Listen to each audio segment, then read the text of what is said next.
What is going on, everyone, and welcome to the Sports Talk on Tap podcast. We're here. You can find daily uploads Monday through Friday, covering all the major sports leagues, NBA, NHL, MLB, NFL, you name it. We're here to talk about it.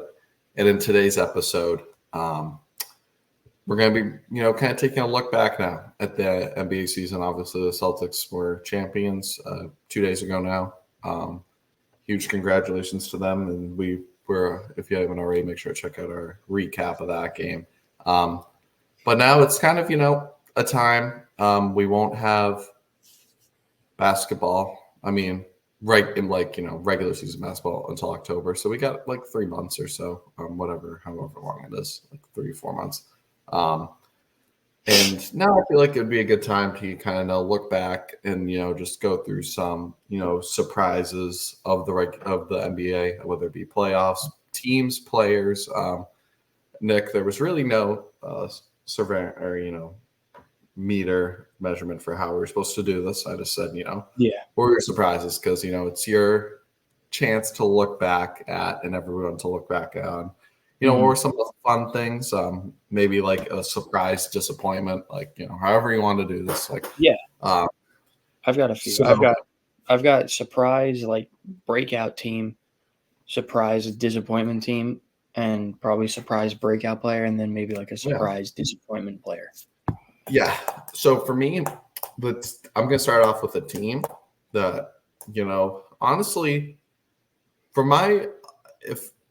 if I had to grade the Celtics' toughest challenge to win the championship, I would put this team first, because even though they never won a game, they could have won all 4 really, and they were a team that I can say were proudly never to get blown out by Boston, even with Tyrese missing 2 games. I'm going with the Indiana Pacers. No one really expected them to make the playoffs or really, maybe borderline playing team, but they were able to get that 6th seed, have the second best offensive rating in NBA history. Tyrese Haliburton, obviously, at the beginning of the year was playing at a super high level, kind of cooled off, but they traded for Pascal Siakam. And just that whole offense was amazing all season. Aaron Nesmith took a leap. And obviously they did this without Benedict Mathurin and without a top 10 pick that I thought was going to make a huge impact early on, was Jarius Walker from Houston. So even without those guys and Tyrese struggling, they maintained number 1 offense. Andrew Nembhard stepped out great. Siakam was great in his role. Tyrese was still dishing out assists. Miles Turner was good. It was just a contribution effort. Ben Shepherd, TJ McConnell. This team went super deep. But even being looked at as a 6th seed, even with the question marks, Giannis's injury, even I didn't pick them. I still had the Bucks winning that series, but they're able to take care of them in 6 games. Then as much credit as we want to, or as much as people want to hate on their run, and rightfully so, there was a lot of injuries on that run.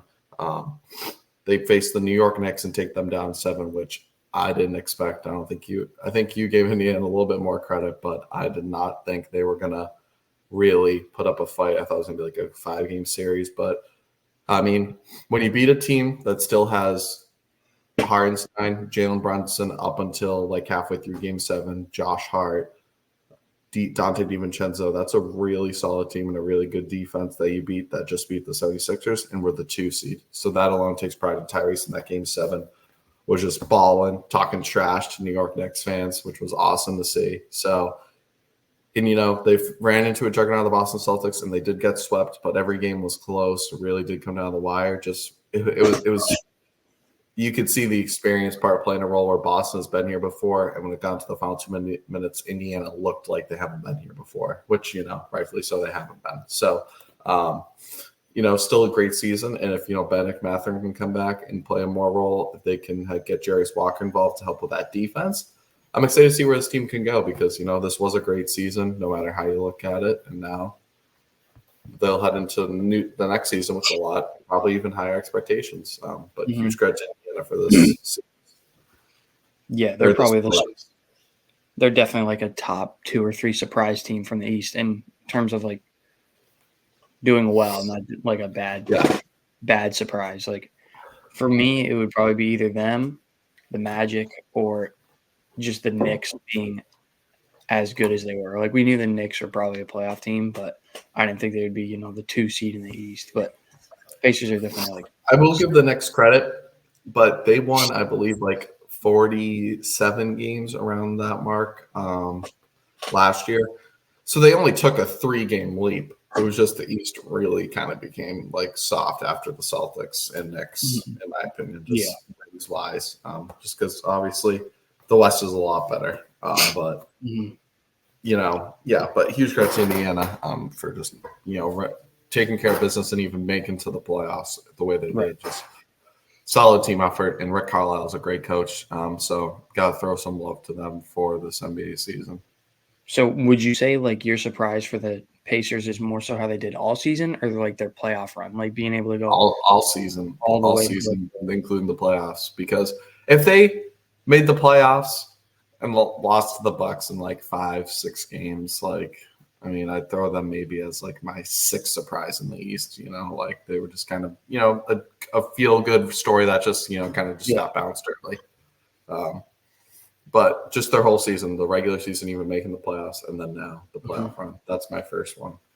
Yeah, no, definitely. My first like good surprise team, it was between 2 teams in the West. It was between your Timberwolves, who I wanted to say was the first one, but just because last year we kind of saw how good they could be. They're just so young that they're kind of just growing into their own, and they're going to get better and better and better. And with how good their defense already is, I didn't put them at 1. I actually put the Thunder at 1 because I wasn't expecting the Thunder, I don't want to say dominate the West because they won it by 1 game, but to play the way they did as such a young team, I think surprised me the most. I figured maybe they'd be like a 4 or 5 seed going into the year. I thought it was, the Nuggets conference, as tough as the West is, like you just said, with the Timberwolves, the Clippers, all those good teams. I didn't think that the Thunder were going to be the team to come out on top, and they made it a pretty decent run. They're just young, like we said. We saw Luka do Luka things in that series and kind of close them out, but I think the Thunder were my surprise team simply because of how young they are. Oh yeah, no, I had them on my list too. I mean, not a lot of people even had them. They had them as the playing team. They were the 10 seed playing last year. Maybe more people thought they'd make that leap to like the 7 or 8, but Chet really impressed more than people thought, and he would probably win Rookie of the Year most years if it wasn't for Victor Wembanyama. Even then, I would have still gave Chet some love because he was really good. But yeah, no, you could tell like they were the 1 seed. They were credit to them. They stayed healthy most of this year. Shai Gilgeous-Alexander, just a baller. Only question mark you really have with this team is Josh Giddey. What do they do with him in the offseason? But they're well positioned to compete the rest of the rest of the way. And yeah, rightfully so. A lot of people, with the 1 seed, kind of knew they weren't going to, make it out of the West really, just because they're super young, and you could tell by the Mavericks series they were just kind of gassed. But huge credit to them. 1 seed, 57 wins. No one expected that. Yeah, I had them. Mine, but I also put them next to, so I have them on mine, but I'll come up with a new one. And you know what? Since you mentioned them, I actually didn't have them on my list, but I'll put I'm going to put the Timberwolves defense on my list. That's just kind of what I'm doing. They were a pleasant surprise on defense throughout the whole season. Number 1 in the league, and then the playoffs. I mean, I couldn't tell you how happy I was watching those performances against Phoenix in that game 2 against Denver when Jamal Murray's throwing heat packs on the court because he can't get anything going. And I believe it was one of the Timberwolves defenders. I think it was Alexander Walker just smiling, guarding him like a possessed demon or something. It was weird, but it was, they were putting the clamps on Denver at points, and just the way this team played defense all season was really a joy to watch. And I didn't expect them to be this good, winning 56 regular season games, because a lot of people, look back and say, oh yeah, Timberwolves, we're supposed to be a good team. A lot of people had them around the play-in like they were last year. A lot of people had them like around the 8th, 7th seed. No one really expected them to be a top 3 and win 56 games. But they proved people wrong. And similar to the Thunder, I would say just, Anthony Edwards talked about it. Once you get to that WCF, you have to have that another gear. And he just didn't have that right now, which is fine. He's only 22. So expecting that. And even Carl, who's 28, has never been here before. He's only made it to 6 games in the first round. So I think if they can position themselves just to, trim the edges, get a draft prospect or two, you'll be good. Make some minor tweaks, but you got the core right now. So we'll see what happens. Pleasant surprise, though, because even despite being how high of a fan was, I had them around like the 4 seed, winning like 50 games, but they even exceeded that by like 6 or 7 games. So that was nice to see. Shout out to my Timberwolves. Yeah. I mean, highlight of your year had to be, Game 7 in Denver, beating them up, Rudy Gobert hitting fadeaways. Coming back from what, like 20, 18 points? Yeah. Yep. On the road, like defending champs, best player in the world, I mean, that's maybe the Celtics should give us, some like a little gift card to some Boston Steakhouse for, taking them out for you guys. For getting rid of Jokic. Because I mean, honestly though, looking back, I wouldn't want to change history because that was still a great team, a great game that my team won. But boy, I mean, Nuggets Celtics probably would have been a movie, or even Celtics Timberwolves. It's all based on matchups though, and the guard play. The Mavericks was just a weakness where you knew the Celtics had Drew Holiday and Derek White and Jaylen Brown to throw at them, elite guard defenders. So it was all matchups, but boy, like just thinking about that, like a Jokic Celtics finals, that would have been crazy too. That would have worried me. That was like the one team going into the playoffs that I'm like, if we somehow see them, I don't know if because the Celtics were 0-2 this year against them, they couldn't beat them. So yeah, I mean maybe. Although regular season though, I hate that comparison, and I'll tell you why next in my next surprise. Okay, well, I'll go into my next surprise before you do that, and mine isn't. It wasn't a successful team, or it was between 2 teams that let a lot of people down. One of them was a playoff team. One of them wasn't. The first team, Phoenix Suns, and how much of a quote-unquote super team they tried to build with Booker, KD, and Bradley Beal, and that just crashed and burned when they got swept in the first round against the Timberwolves, and just they pretty much blew up their whole future for Bradley Beal and KD just for them to be the 6th seed and lose in the first round. So that's my first disappointment. And the second one, I understand it was largely due to injuries. Like this team was very injured, but the Memphis Grizzlies, I thought they were going to be a really good team. I know Job did not play this year, and so it's hard to say disappointing when your best player doesn't play, but I mean, maybe that's a part of it. Maybe the fact that they couldn't stay healthy is a part of it because, they got Marcus Smart, who I know he's not some elite scorer, but he's obviously a defensive player of the year. So I figured that would have really helped Ja out on the defensive side of the ball. And they ended up 13th in the West, not even close to the playoffs. And again, it was largely due to injuries. Like if Ja and Marcus Smart were healthy, they're probably a playoff team. But the fact that they couldn't stay healthy, maybe it's just my biggest disappointment because I was looking forward to seeing Marcus Smart play on that team, maybe competing in the West.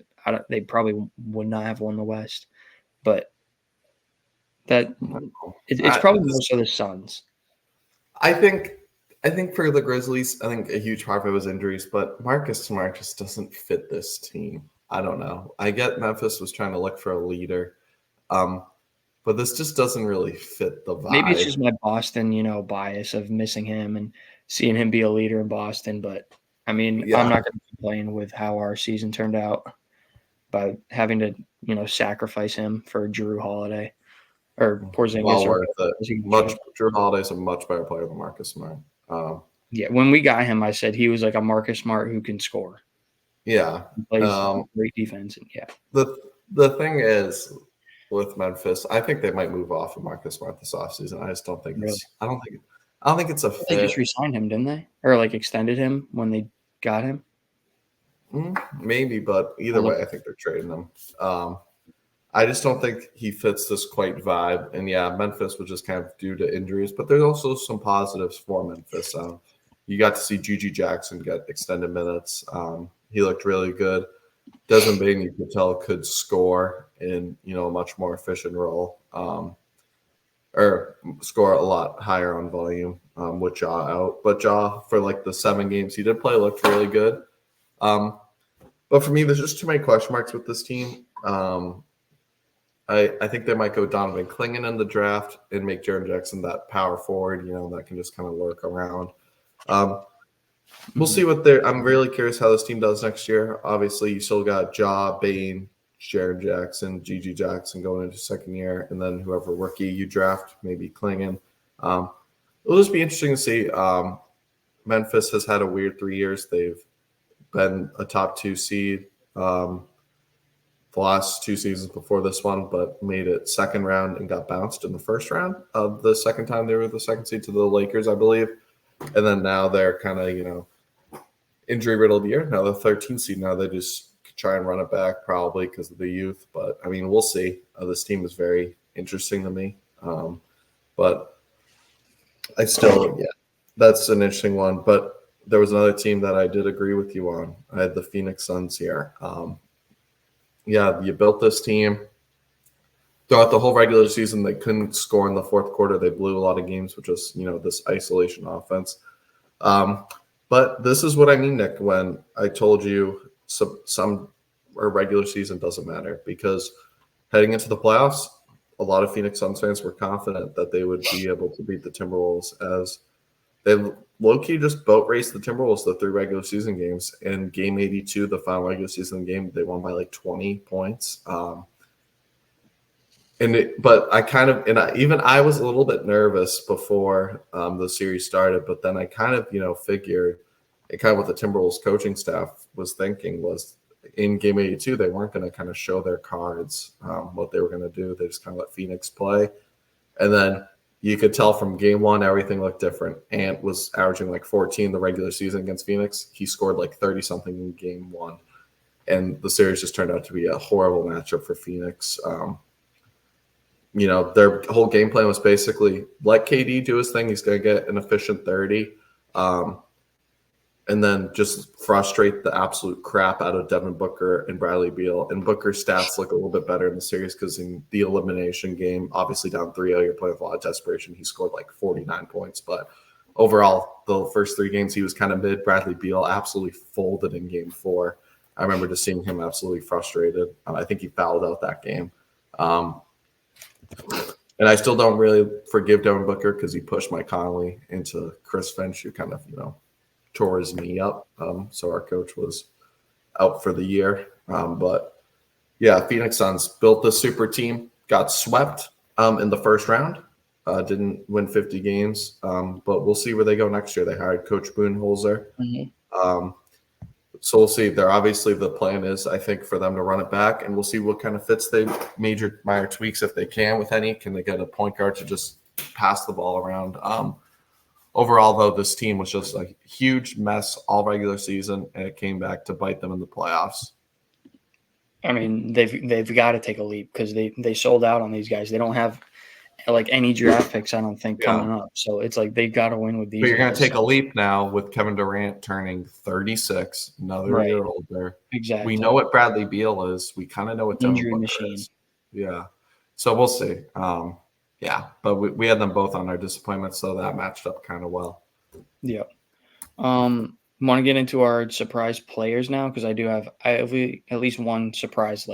Cook up your players for you. Okay, so for me, my surprise player of the year in terms of succeeding wise was Jalen Brunson. I did not expect him to end up finishing the year in MVP talks, where he led that Knicks team to the 2 seed in the East, and unfortunately he got hurt, because I think if he doesn't get hurt, they probably win that game 7 against – well, actually no, because he got hurt late in that game, right? And Indiana, Yeah, I mean, Indiana was up by like 12, 15. I still think they were who shooting knows? like 70%. So it's Yeah, tough to say. Indiana just wasn't missing that game. That's a Right. huge credit to Indiana. And why we talk about it, game 7, it's really a 50-50 game, no matter how dominant one team is or another.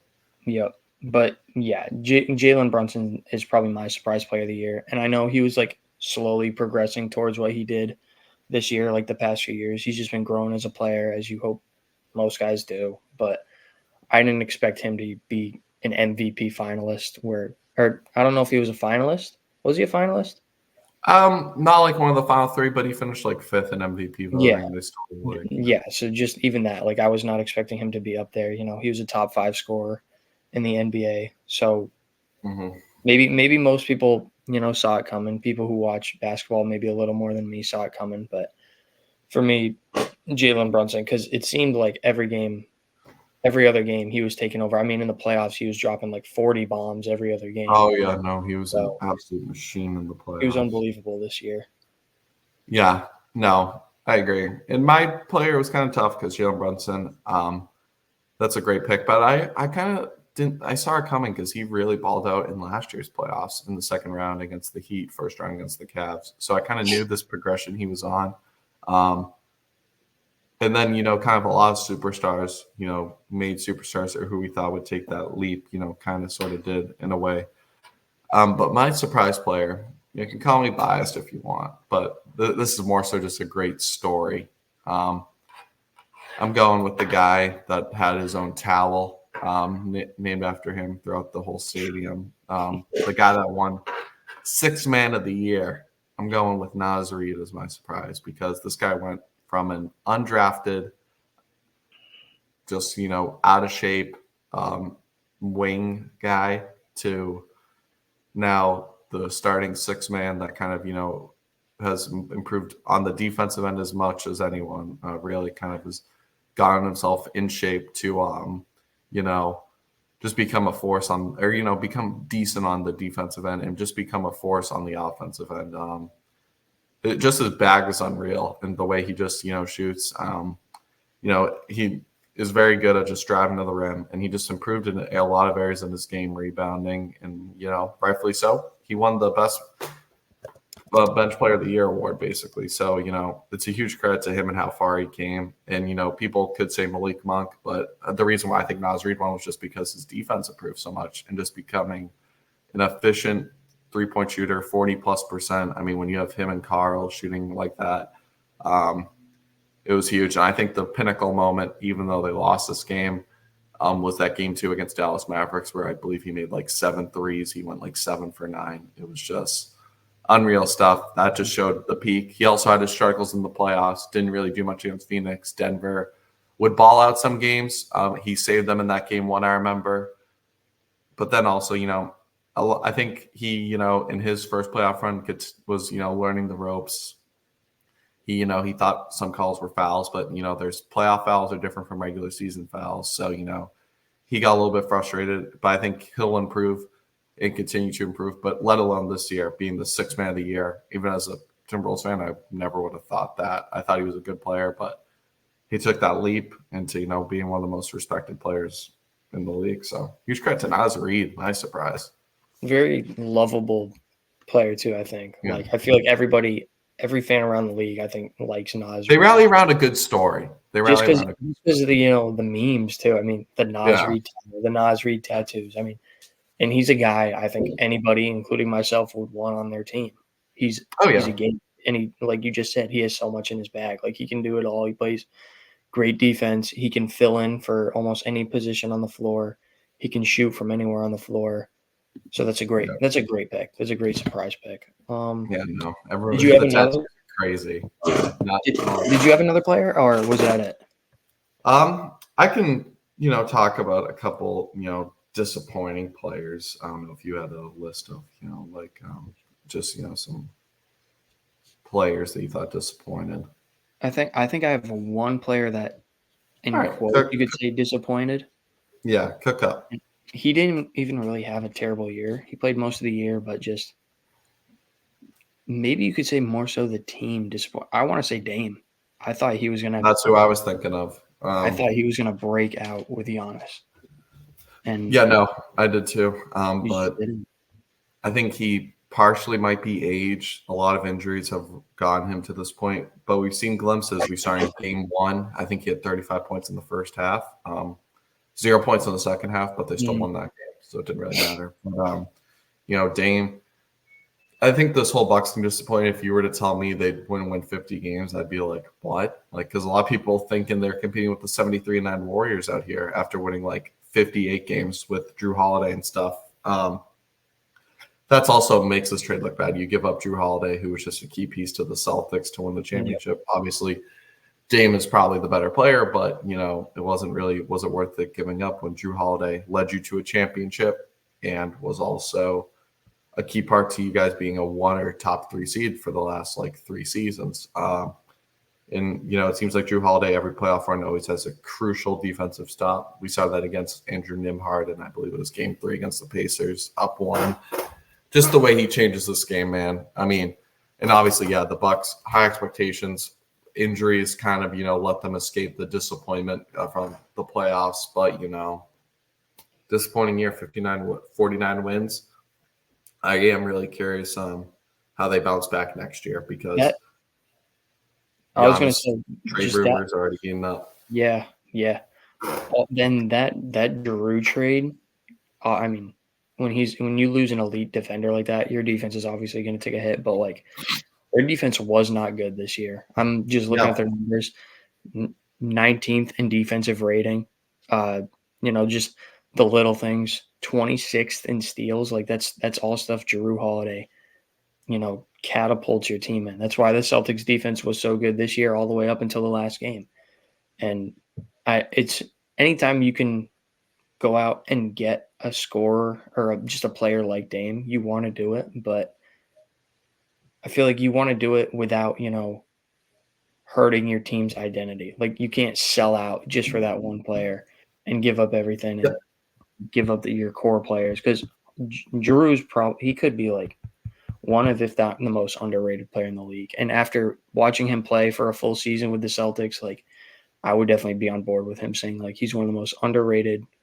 And he still gets talked about very highly, but just compared to the superstar, he doesn't put up the 25 points a game or whatever, but just his impact he has on everyone on the court is unmatched. And I mean, Dame obviously isn't a Drew Holiday type defender, but I was still expecting him and Giannis to both average maybe 28 a game.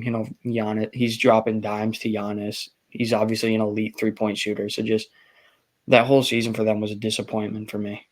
Yeah, no, it was. Brook Lopez looks fucking fucking terrible. They're just huge down year after. I think he almost won Defensive Player of the Year 2 seasons ago. And then this year just looked a lot slower, and rightfully so. That's with age. But yeah, Milwaukee will have some things to figure out heading into next year. But you know what? Beauty part is we're going to be here to recap it all off season. That's going to be the fun part, seeing where they go, because they obviously still have Giannis, top 3 player in the world. Dame, Middleton looked really good in the Pacers series. If he stays around and just can stay healthy. But a lot of interesting parts with that team. But yeah, overall disappointing year. But teams can bounce back from this, and they're definitely a team that a lot of people might pick to win 50+ games next season. But with that being said, overall, I would rate this season, obviously for you as a Celtics fan, probably 10 out of 10. For me, the Timberwolves, this is the best season I've ever watched from a fan perspective for my team. And just overall, it was a great hoops year. But, disappointing that all good things come to an end. But with that being said, we'll be here. The NBA draft is right around the corner. Free agency starts July 1st or something, July 3rd, really early on. So we'll see what happens. But, we'll be here to recap it all. We can't wait. But make sure to like and subscribe if you enjoy this kind of content. Our NBA surprise teams, disappointing teams, surprise players, disappointing players video. And we'll catch you in the next one. Peace.